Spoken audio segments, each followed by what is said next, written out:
Okay, so I've been managing sales organizations for now 29 years, and I never thought about what you just brought up. So thank you for putting that out there. Welcome to Building Your Sales Engine. I'm your host, Mark McGraw.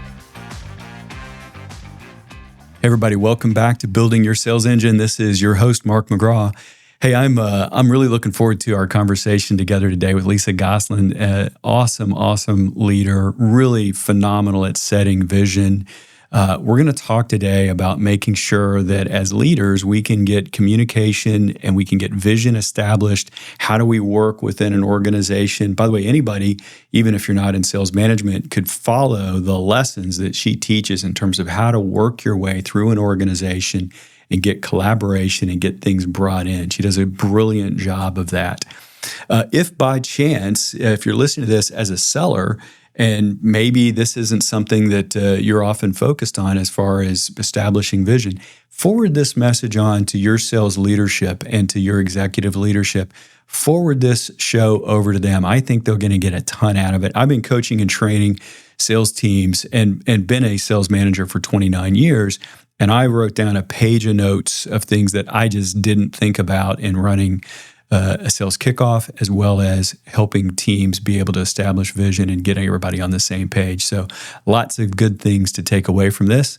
As always, please like and share this and subscribe to our show. We love doing it, love bringing it to you. And let's dive into the conversation with Lisa. Everybody, welcome to Building Your Sales Engine. I am here with my good friend and client, Lisa Gosselin. So nice to be with you. Looking forward to our conversation. Great to be here. Thanks for having me. Indeed. Lisa, let's begin with a little background of you. You and I have known each other for, it seems like, ages and ages. But for all of our listeners, a little bit of background on yourself and what you specialize in, because you've had a heck of a great career and still are having a heck of a great career. Yeah, I've been really fortunate. Spent my early years in sales and brand marketing, working for some larger CPG companies, and really learned a lot about the business, especially the 10 years I spent at Anheuser-Busch. And then decided to kind of go to the other side of the desk and worked for Catalina Marketing, which was a marketing services company, and more targeted marketing to big data. So that's kind of really was my start in big data. And then I've spent some years in ad tech.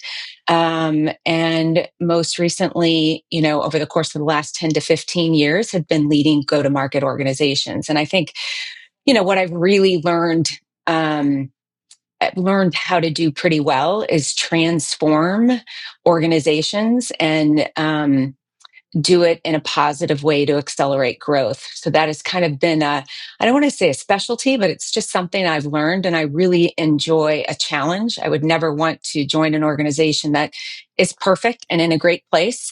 I think I'd be a little bit bored. So, what I really enjoy doing is kind of organizational transformation. And to me, that's how I see you, as somebody that transforms organizations, sales organizations specifically. And you've done a great job of transition. That to me is a sweet spot that I've seen in you and the organizations that you've been. And you're currently you're working as CRO as Cars Commerce.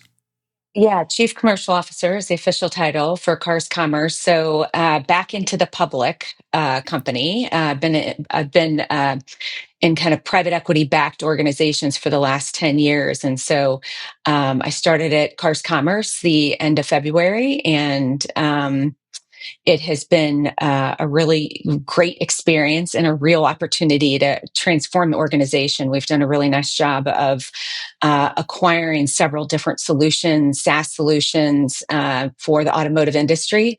And now we're really trying to integrate everything and make sure that we have a solid go-to-market approach and vision and value proposition. And that's what we're going to work on together today and talk about really how do you are so good, and I've seen you do this at 3 different companies now. You're so good at setting vision and you're so good at execution in terms of like getting people to do what they need to do. And that's a tough thing to do. And you specialize in it, and you're just phenomenal at the vision side of things. Part of that is SKOs. It's getting the team together. So let's talk a little bit about what you see as what are some of the most important things in terms of setting vision and getting everybody rallied around a common goal. What are your thoughts, and what are some of the things that you think about when you go implement that? I mean, it's a great question. First, thank you. I feel like we can always work on, not only developing a strong vision, but also making sure that it's resonating in the organization. I mean, I think first and foremost, you have to have the strategic alignment within the organization. And I think more structured governance is important. And what I mean by that is, cadence, right? Go to market, quarterly planning sessions to make sure that everyone is on the same page. This one is really big and really important, and it's not always easy, but shared accountability is key. And when I say shared accountability, that is across the organization. Everybody speaking from the same hymn, right? From the same book. Everyone is speaking the same language, and everyone understands the accountability. So the clear communication to the teams and making sure that we continue to repeat and reinforce the vision of the organization. It might sound simple, but I think that's where companies get off track, is they lose sight of that. And then it's kind of, the squirrel trying to find the nut. Oh, they've got the next big idea and the next big idea. And you have to continue to keep the organization and everyone in the organization focused on the vision that you've established. That doesn't mean that you can't evolve and that you need to evolve with the market, but it's really important that that everyone has that kind of execution clarity as well. And again, it's not just up to the go-to-market team; it's up to the entire organization, and it starts from the top. You mentioned something. I remember Jim Collins talking about, in his book Good to Great, which may be a little dated now still, but there were a lot of good principles in there. He talked about you got to say things often enough that as a leader that people mock you, and I think that's a mistake that I think sometimes people make. You don't. But that saying things over and over, like you feel like you're repeating yourself to as a leader to the point where I'm almost on my side eye rolling myself. I'm saying this again, but that's what it takes, and that's part of what I hear in your method to get things out. Is that true? Oh, absolutely. Like I said, because any organization can become distracted, right? And there could be things happening in the market that are a distraction. And I think if you the entire organization continues to hear the vision and the strategy, and again, you apply that, kind of structured governance where you're having quarterly meetings. And by the way, quarterly meetings with product, with marketing, with sales. I just think that that's critically important to just remaining focused. And again, it doesn't mean that you can't add priorities or evolve your strategic priorities, but the vision should really remain intact. And that's what you talked about, that cadence. That's the rhythm of what you do through the course of a year to establish the goals, keep them rolling. That's your definition of cadence. Yeah. And I mean, it's having those, you have a quarterly cadence with the go-to-market team. Everyone knows their roles and responsibilities. That could also include your product and sales team. So everyone knows. And then you've got a monthly touch base. Everyone has KPIs, right? Everyone knows how they're going to be measured, and everyone should know what they need to do to deliver on that vision. And Lisa, a big part of that we want to talk about together today is an annual get together, an SKO, sales kickoff. They're often refers to. It's some sort of overall meeting that you have. I've been a part of a number of them with yours. You run phenomenal SKOs, phenomenal vision setting events. And if we were talking about what are some of the things that you think about with respect to making sure that those go well? I mean, what's the purpose of a good SKO in your mind? And how can we make sure that we're starting off that year with the common vision? Yeah, I mean, I think there's three things with an SKO that are critically important, and it's aligning the organization, everyone around the vision and the strategy, and then enabling the teams. So they should leave a sales kickoff with the tools, that playbooks that will enable them to go execute on the vision.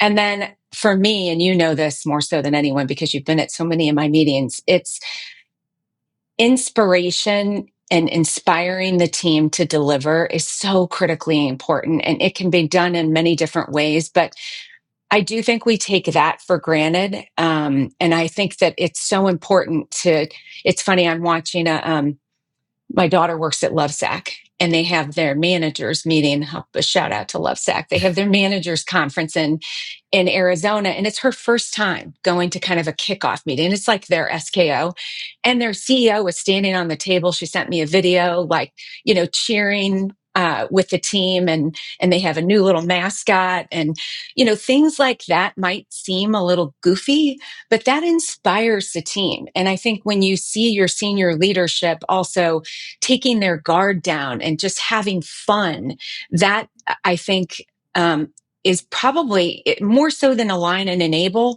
or maybe it's just as important is the two other key components, is in the inspiration and leaving the teams inspired to go get it done. And I do think sometimes we take that for granted because we want to feed them so much content and so much information that they become overwhelmed. And I think, it's really important to focus that content to align with the vision and then leave them inspired so that they leave the meeting just pumped to go deliver it. Because we don't have the luxury of working in office anymore either, right? We're not always working together in an office, which I think is a problem for go-to-market teams. Even though they're on the road a lot, we feed off of each other, and that's who we are as individuals. So SKOs are even more important for go-to-market organizations than any other area of the company, because coming together and motivating that team is critically important to delivering on the company goals and strategies. I think most companies we're working with these days are getting together maybe once a year. And that's it as a team. Yep. And then sometimes even, depending upon economics, they may even cancel that because they're expensive. Right. It's a lot of travel money, and there's a lot that goes into it. So you got to maximize it.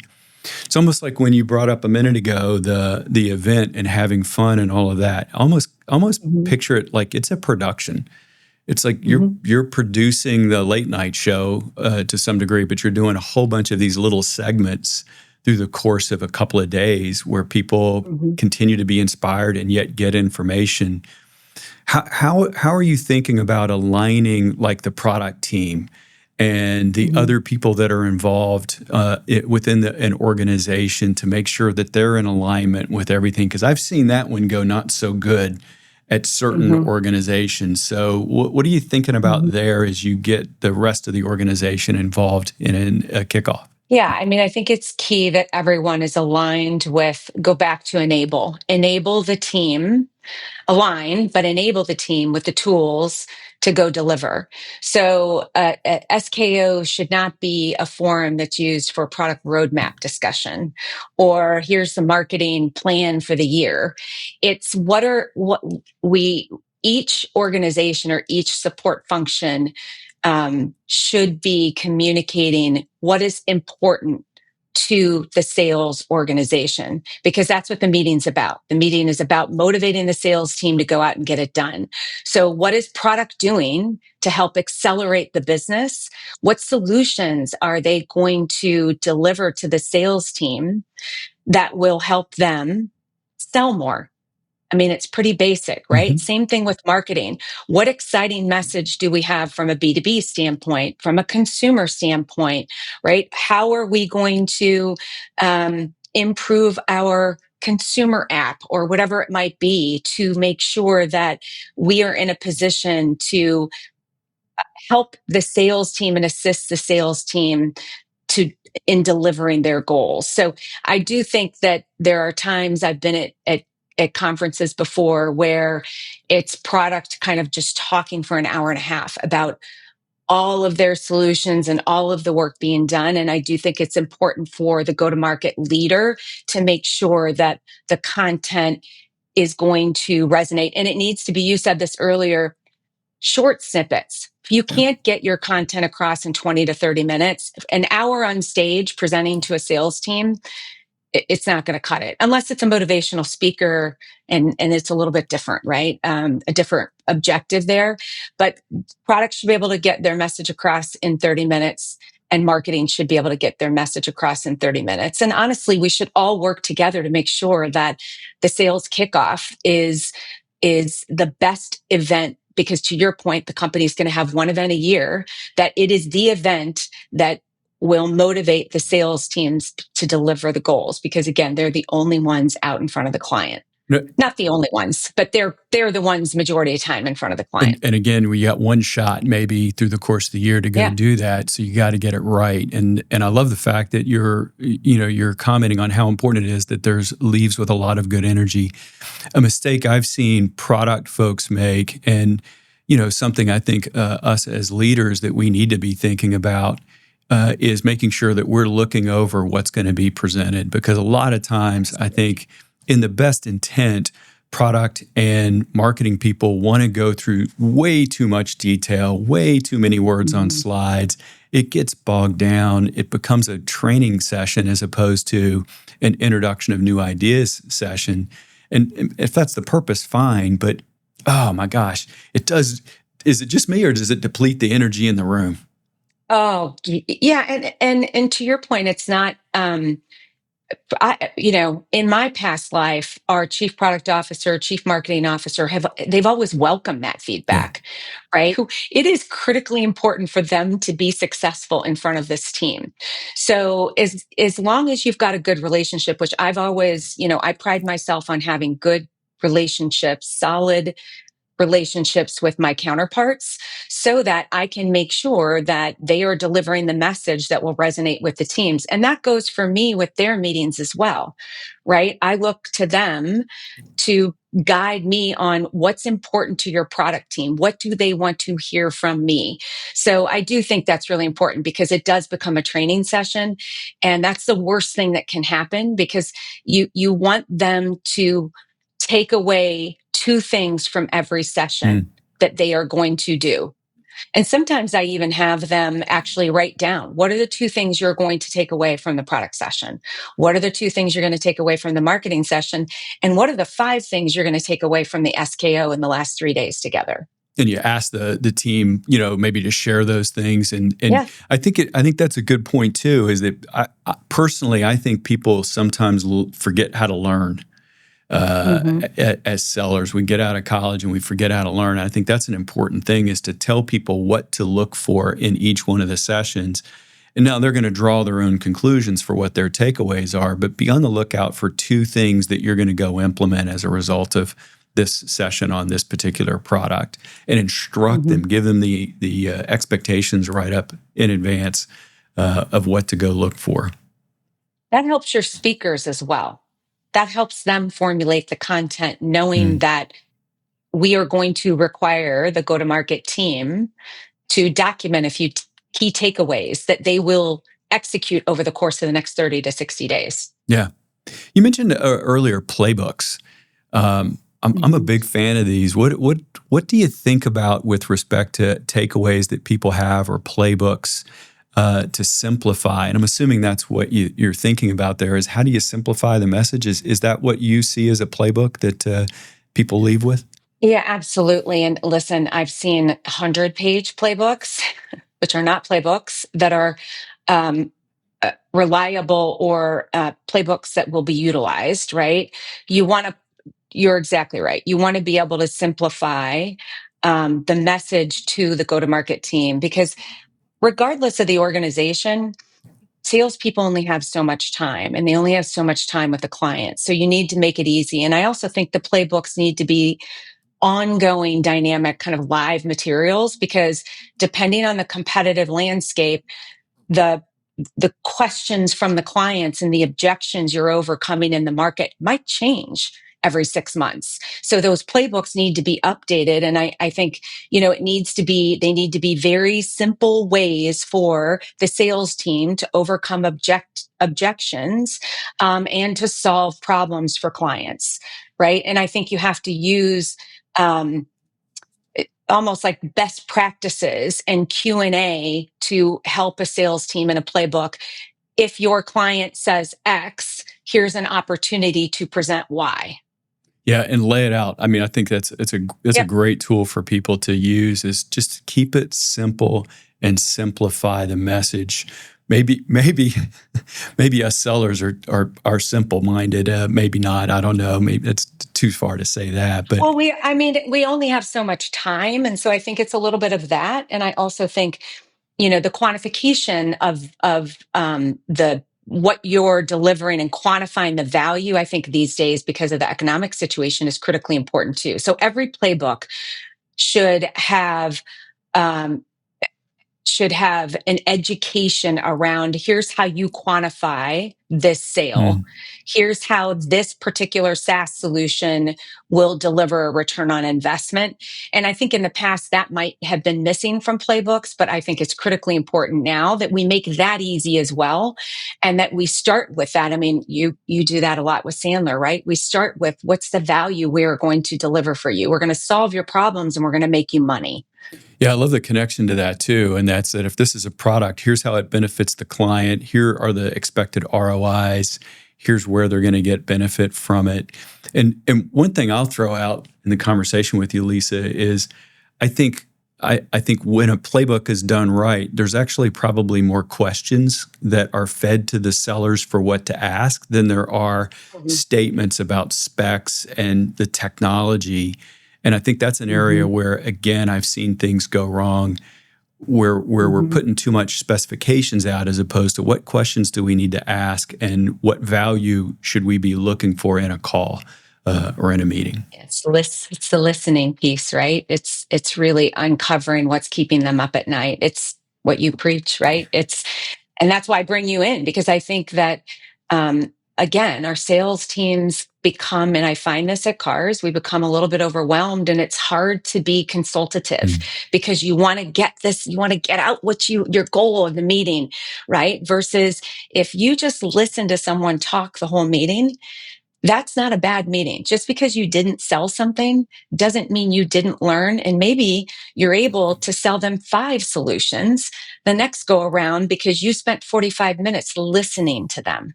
So important. One of my clients brought this up the other day, and I thought this was a genius statement. They said the person who speaks the most in the meeting is going to like the meeting the most.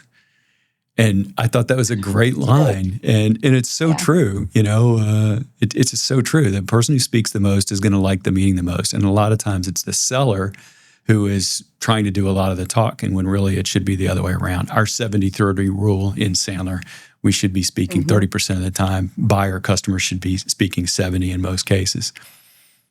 So absolutely. So that's great. That's really good practical things. I love the fact that we're talking about inspiring people. I love the fact that we're thinking about simplifying things, checking in, making sure the alignment with the product teams and the marketing teams are all there as well. What about having outside speakers and the like there? Tell me, what are your thoughts there? I think you've done a very good job with this in the organizations and the SKOs we've been a part of. So what are your thoughts about having external people? Yeah, I think there's a couple different things. I think, it's always important during an SKO to share best practices and what has worked. And I, in particular, like that coming from a client, right? And so I am a big proponent of client panels, or fireside chat. Could be one or the other. You've got to be careful bringing multiple clients in that potentially there's a conflict of interest, but you can have a fireside chat and it could be with, someone like me, it could be with the CEO. But I do think it's really important to hear from clients what has resonated with them. And also to hear from clients on what challenges are they facing, what's important to them. So not just, hey, how do my solutions work for you? And how are you, what are you buying from me and why is it working? But also, I think clients like to talk about here are the problems I'm facing. Here's some of the challenges. Again, here's what's keeping me up at night. Here are my concerns. Like a year from now, the competitive landscape is going to change. I'm worried about the tariffs, whatever it might be. So I think it's always important to bring that outside perspective into a national sales kickoff, and either have a panel discussion or a fireside chat. And then secondly, I'm also a big believer, and this might have started years ago with my Anheuser-Busch days because we were a bit spoiled. This is back in the day before InBev. This is when the Bush family had majority interest in the company. I mean, they would bring in, at one point they brought in Frank Sinatra, right? They would bring in, so who's not a motivational speaker, by the way, but I think it was my first experience kind of seeing this, outside, whether it was an entertainment or a speaker, come in. And Chris Berman was a speaker from ESPN, and he actually did a really nice job. And I remember that is probably 25 years ago. I still remember his speech. And I thought he did a really nice job of leaving the team very, motivated. So that's pretty big for me. I've used a lady, her name's Yvonne Camus, and she actually competed in the Eco Challenge, Mark Burnett's Eco Challenge. I think you might have heard her at one of my SKOs, but I've used her a couple different times, live and virtual in 20 when we had a virtual meeting. But she talks about her experience competing on that team and the challenges she faced in the Borneo jungle and how she overcame those. She didn't win the Eco Challenge, but she finished. And her story is so inspirational. I have had her speak at several different sales conferences and received a tremendous amount of positive feedback. But there's so many speakers out there that, depending on what the vision is for the company, depending on what your theme is for the kickoff, you can bring speakers in, whether it's overcoming obstacles, uncovering greatness, whatever it might be that you're facing as a company. You can find a speaker, an outside speaker that can really motivate the teams. And I like doing that the last day. Okay. I like finishing with that. As long as you have a good speaker, I like to finish with that because I think the teams leave really excited because, after 2 days, they're all in all day meetings, they're partying at night, right? The last day's got to be a bang. It can't be, no offense to product, but it can't be product up there talking for 30 minutes. They'll fall asleep. You need someone who's going to kind of finish it with a bang. Okay, so I've been managing sales organizations for now 29 years, and I never thought about what you just brought up. So thank you for putting that out there. I always thought about having somebody, as a kickoff and on the early side of things, but that makes a ton of sense because you do need to think about what's the expected energy in the room at different points. And if you've got something that you got to get through, legal, maybe, you got to get through it. Against nothing against legal, but maybe you got to get through something. You want to balance that with something afterward that's going to bring more energy, so that you keep the energy flowing. We're back to this concept of this is a production. It is a production. I think well done. And you mentioned themes. This was on my mind too. Some of the best SKOs and the best kickoffs will have a theme to it, which, any thoughts in terms of how you come up with that and how do you put that together? Because I've seen that I watched one organization, they had an NFL theme, and so they were giving out helmets, and, it was very much NFL focused, maybe not. It was a good idea for sure. Maybe male centric for sure. But what do you think about with respect to themes, Lisa? Yeah, I mean, I love themes. I wouldn't go down the path of kind of a theme like a Halloween or NFL theme. I would, I would look at what we are facing as an organization. So if we've got an uphill battle, I've been at companies, my last company, where when I started, we were the third player. So, we had to really, and by the way, we were the highest price, but the best solution. So we had to figure out how to become number one. So that theme might look a little bit different than if you're on top and you want to remain on top. So to me, it all depends on what you're facing in the market and the challenges you're facing as an organization. I've had all kinds of themes. We had a theme at Catalina. It was kind of a good to great theme. And, I used Muhammad Ali a lot. And I used a couple of his videos for that. But I think it really depends on where the organization is at, what's happening with the competitive landscape. What is the vision for the organization? What is it that we need to accomplish? And then you create a theme around that. And listen, I didn't just come up with the themes. I'm really I try to be a servant leader. So I try to really collaborate with my teams. They are a part of every decision. And I look to them for their thoughts and opinions because, again, they're the ones out with the teams. I'm not. And so I try to be as much as I can. But the reality is they know what's happening. They know what's going to motivate their teams. And so I really look to them to help me kind of come up with that theme. And I actually look to my leaders to help drive the content for the meeting as well, because I think it's really important that they take ownership and they learn so that when they take my role down the road, right, they can come up with their own SKO and how they want to structure and you're it. grooming those people for that next position. And I think the more, just as a side note, I think the more that people are growing in their own capacity, man, they're just so much more connected to their company and they feel better about what they're doing. And so when you're challenging them like that, I love that you're doing that. You mentioned last thought here is around the team and getting other people involved. Lisa, one thing that I've seen that is critical in any SKO or any launch is there's almost always one person they're not administrative, but they are the project coordinator and it's usually not somebody that's your role.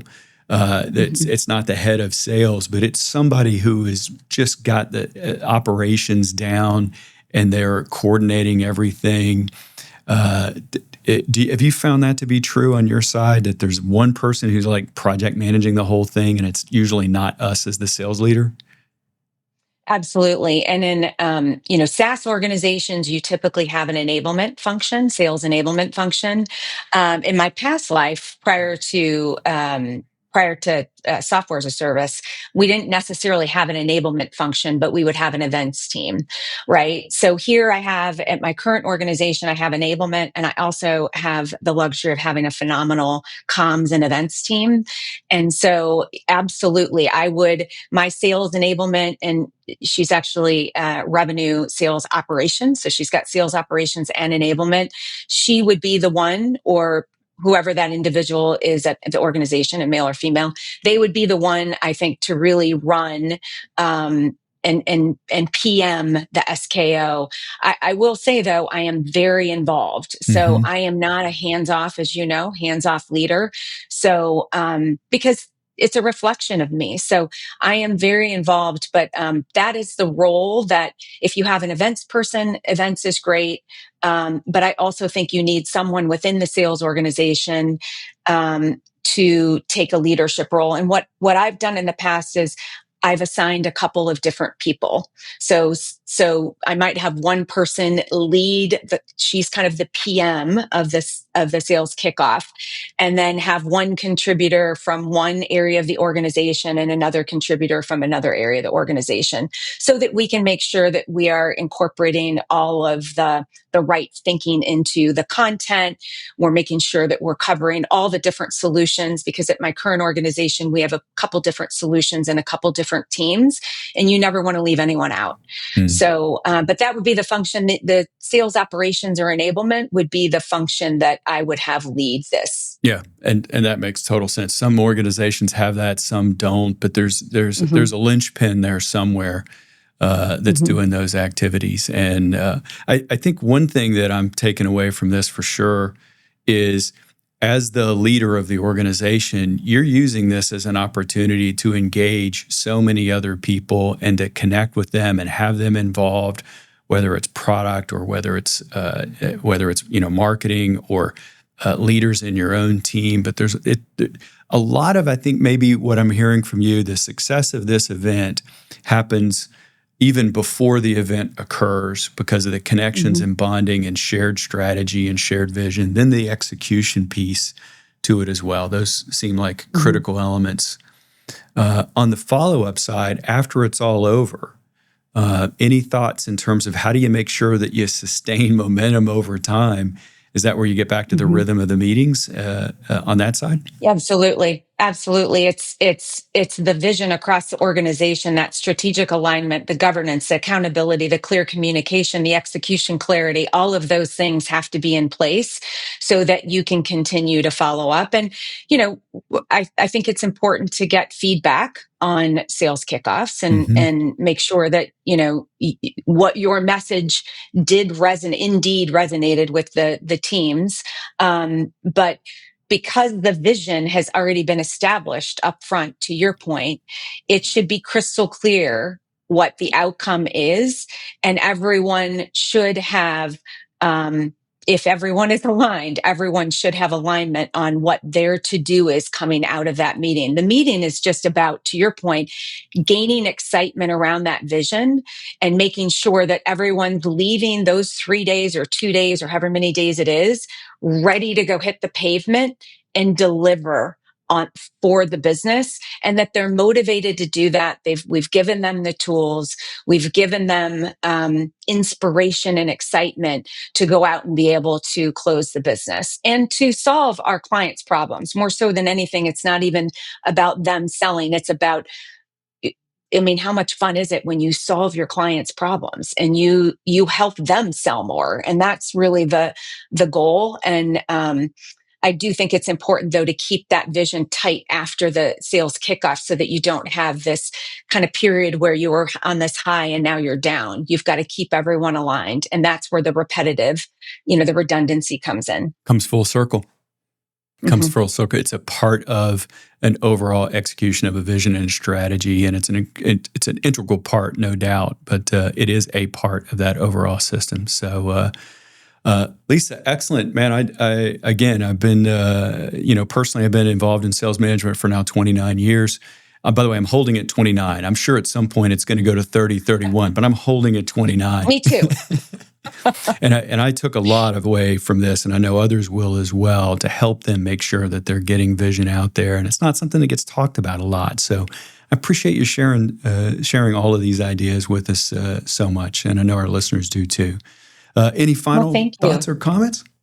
No, I appreciate the opportunity, and by the way, I will throw this out there. I've had you attend a couple of the sales kickoffs, and I'm not just saying this. You've done a phenomenal job in breakouts, like just motivating, and you bring a different level of excitement to sales training that I've never seen from anyone, which is why I continue to work with you. And I actually had a lot of positive feedback at my last company when you participated in our kickoff and you held a breakout session with the teams. I had every single organization wanting to go through Sandler because of you and how you structured that and motivated the team. So I just appreciate that. Appreciate you giving me the time today. And I didn't want to leave without at least acknowledging that, because it was very valuable to the team. Thank you. I appreciate it so much. I really do. And it's a pleasure and a joy to get to do what I do. I have a personal motto: help people make money and have fun. And maybe now that I'm thinking about it, that's not a bad way of thinking about SKOs right there with those three beliefs. So thank you for joining us. Thank you, most importantly, for sharing your insight and experience and wisdom. So grateful, and look forward to more great stuff down the road, Lisa. Thanks, Mark. Take care. You too.